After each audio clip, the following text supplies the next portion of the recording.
Doctor বুঝলাম বাড়িতে। আচ্ছা এই একটা লুঙ্গিটা দে। এই ডাক্তার ভাই আপনার লুঙ্গি। বাবা আমরা গরিব মানুষ, দিন আনি দিন খাই, আমরা চাঁদা কোত্থেকে দিমু?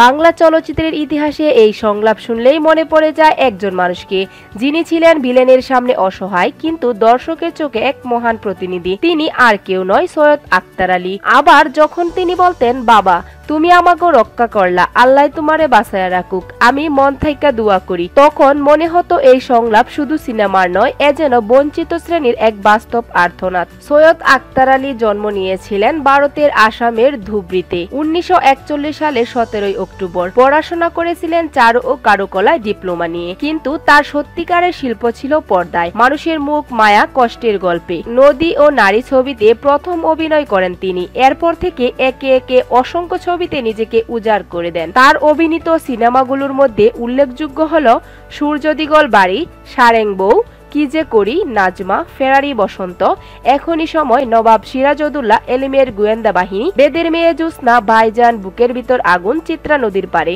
প্রতিটি ছবিতেই তিনি ছিলেন সাধারণ মানুষের প্রতিনিধি হয়ে। তিনি হয়তো কখনো নায়ক ছিলেন না, কিন্তু ছিলেন সেই মানুষ যার মুখে দর্শক নিজের দুঃখের প্রতিচ্ছবি দেখত।